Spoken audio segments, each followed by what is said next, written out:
तो इस स्थिति में, इस हालात में यही कहेंगे कि कांग्रेस भी भाजपा का बी टीम है, एक माँ है तो एक बेटा बना हुआ है। जब भाजपा डरती है, बहुजनों की ताकत समझ में आती है, अति पिछड़ा का ताकत समझ में आता है, और आपको बता दें कि दलितों का, SC ST का ताकत समझ में आता है, तब ये बैकफुट पे होते हैं। जननायक कर्पूरी ठाकुर की जयंती थी और जयंती के एक दिन पहले भाजपा ने उन्हें भारत रत्न दे दिया। जी हाँ, इस पे जो महागठबंधन वाले लोग हैं उन्होंने साफ तौर पे कह दिया ये हमारी जीत है। हमने कई दिनों से ये प्रयास किया था और अब कहीं ना कहीं उन्हें भारत रत्न दे करके केंद्र सरकार ने काफी बढ़िया काम किया है। ऐसे में हमारे साथ बात करने के लिए राजकुमार पासवान है, जो कि नीतीश के हनुमान माने जाते हैं, बताए जाते हैं, और ऐसे में इनसे बात करेंगे, जानेंगे।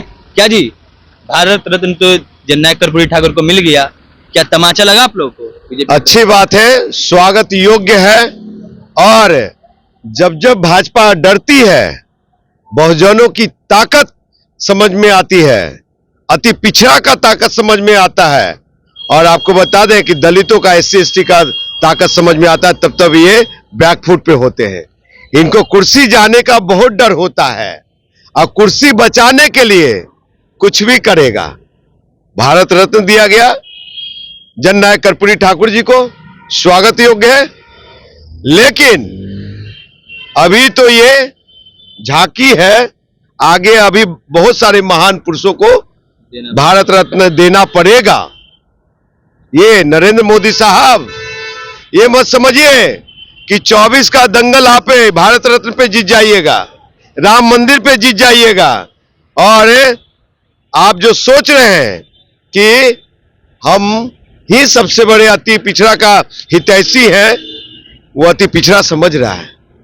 तो मुदालफे में मत रहिए कि भारत रत्न दे दिया तो सारे अति पिछड़ा वोट दे देगा।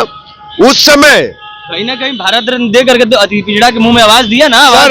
अब अति पिछड़ा बोलेंगे ना कि हमको जननायक कर्पूरी ठाकुर को जब कांग्रेस की सरकार थी तो उसने नहीं दिया और अब भाजपा की सरकार ने दे दिया। सुन लीजिए, आपको बता दूं कि जननायक कर्पूरी ठाकुर और स्वर्गीय रामविलास पासवान, जिस तरह से रामविलास पासवान जी की मूर्ति तोड़ करके बाहर हटाई गई थी, उसी तरीके से उस समय में जननायक कर्पूरी ठाकुर जी को बोलने वाले कौन लोग थे कि मुझे 32 का पहाड़ा आता है, कर्पूरी ठाकुर जी आप 33 का पहाड़ा पढ़ के बताइए, मुझे 32 तक ही आता है। ये ह्यूमिलेट करने वाले कौन लोग थे?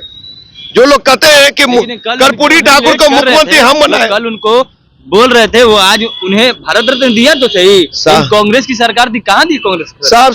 क्या कांग्रेस की सरकार कभी नहीं भारत रत्न किसी को नहीं दिया? जननायक कर्पूरी ठाकुर को तो देना था, उन्होंने अति पिछड़ा।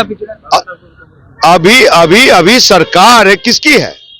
और जब हमारी ताकत को समझा कि भाई ये बड़ी ताकत को प्रलोभन देकर के, चाहे सम्मान देकर के हम अपना गले लगा लेंगे, तो ऐसी ओछी राजनीति को हम समझते हैं। आप 10 साल से थे तब क्यों नहीं दिया था, और अभी 24 के लोकसभा के समय क्यों?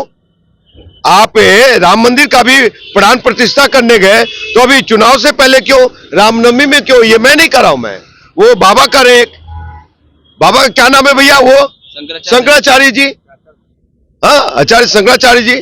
तो ये इन्होंने कहा ना, तो ये इनकी बहुत जल्दीबाजी है कि किसी तरह से हमारा कुर्सी बच जाए। उसके बाद देखिए क्या कोतवारा घाट होता है, और किस तरह से देश को ये घुमाने की बात करते हैं, और किस तरह से महंगाई चरम सीमा पे होगा। साहब, रेलवे का अभी वैकेंसी आया है, 16 में कितना वैकेंसी आई थी, और अभी कितना वैकेंसी आपने दिया है?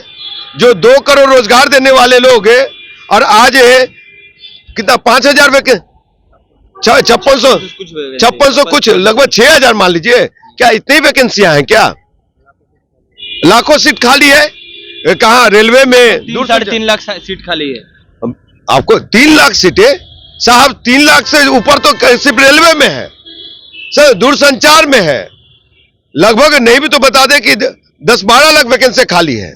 कल लेकिन जननायक कर्पूरी ठाकुर को जब भारत रत्न देने का बात किया गया तो चिराग पासवान भी आवाज उठा रहे थे, कह रहे थे कि मोदी सरकार ने बहुत अच्छा फैसला लिया इस बार। देखिए ये लोग क्या बोलेंगे, पटना के सड़कों पे अगर लगता है कि कोई युवा ने आवाज उठाया था, बैनर लगाने का काम किया था कि जननायक कर्पूरी ठाकुर जी को भारत रत्न दिया जाए, वो इंजीनियर राजकुमार पासवान ने पहल किया था। और भाई तेजस्वी यादव और चिराग पासवान का फेसबुक में कंपेयर कर लीजिए। अगर हमारे फेसबुक पे पोस्ट और जो पोस्टर बैनर हम चिपकाए थे उसको वायरल किया था, वो उनसे पहले नहीं मिलेगा ना तो राजनीति छोड़ दूंगा मैं। लेकिन तेजस्वी यादव तो प्रधानमंत्री नरेंद्र मोदी जब विधानसभा में आए थे, उस वक्त भी मेरे बात स्वागत योग्य है। कहा हम सबकी आवाज ताकत एक जगह इकट्ठा हुआ, आज कर्पूरी ठाकुर जी को, जननायक कर्पूरी ठाकुर जी को भारत रत्न से सम्मानित किया गया। सो हम लोग खुश हैं, ऐसा नहीं। लेकिन हाँ, ये सिर्फ यही नहीं रुकेगी।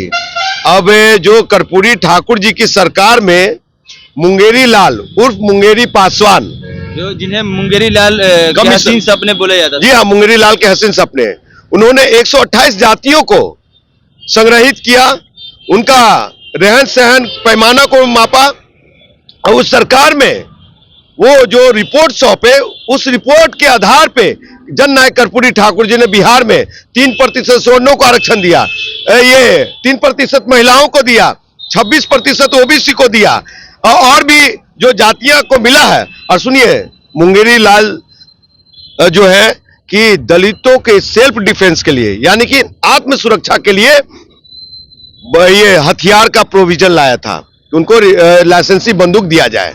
बाबा साहब भीमराव अंबेडकर जो संविधान निर्माता थे, उन्हें भी कांग्रेस ने नहीं दिया था, जननायक कर्पूरी ठाकुर को नहीं दिया।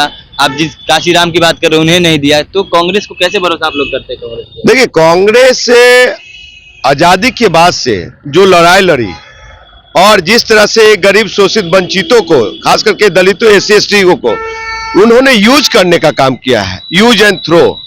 तो बाबा साहब को जो सम्मान कांग्रेस को देना चाहिए था, वो समय रहते हुए उन्होंने नहीं दिया, अपनी सरकार में नहीं देने का काम किया। गैर कांग्रेसी सरकार थी तो उन्होंने बाबा साहब आम्बेडकर को ये भारत रत्न का सम्मान देने का काम किया। तो इस स्थिति में, इस हालात में यही कहेंगे कि कांग्रेस भी भाजपा का बी टीम है, एक माँ है तो एक बेटा बना हुआ है। तो ये हालात है, 2020 का ये लोग मैच खेल रहे। ये हमारा जो समाज है बहुत ताकतवर है, इस ताकत को लोग समझते हैं। जो सम्मान नहीं देंगे वो सत्ता से बाहर रहेंगे, जो सम्मान देंगे वो देखा जाएगा क्या करना है। ये हमारे साथ राजकुमार पासवान थे, जिनका साफ तौर पे कहना है कि भारत रत्न तो जननायक कर्पूरी ठाकुर को दे दिया गया, लेकिन वो तो सिर्फ एक झांकी थी। लेकिन अभी मुंगेरी लाल जो पासवान थे, उनकी अभी बाकी है भारत रत्न देना उनको, और उन्होंने साफ तौर पे कई जिक्र किए हैं और उन्होंने साफ तौर पे कहा कि अति पिछड़ा पे जब भी बात आती है तो कहीं ना कहीं बीजेपी अपना पल्ला झाड़ लेती है। क्या कुछ करना था राजकुमार पासवान का, आपने इस वीडियो में सुना, आपकी प्रतिक्रिया क्या है कमेंट बॉक्स में जरूर दीजिएगा। तमाम खबरों के लिए जुड़े रहे हमारे चैनल के साथ, तब तक के लिए धन्यवाद।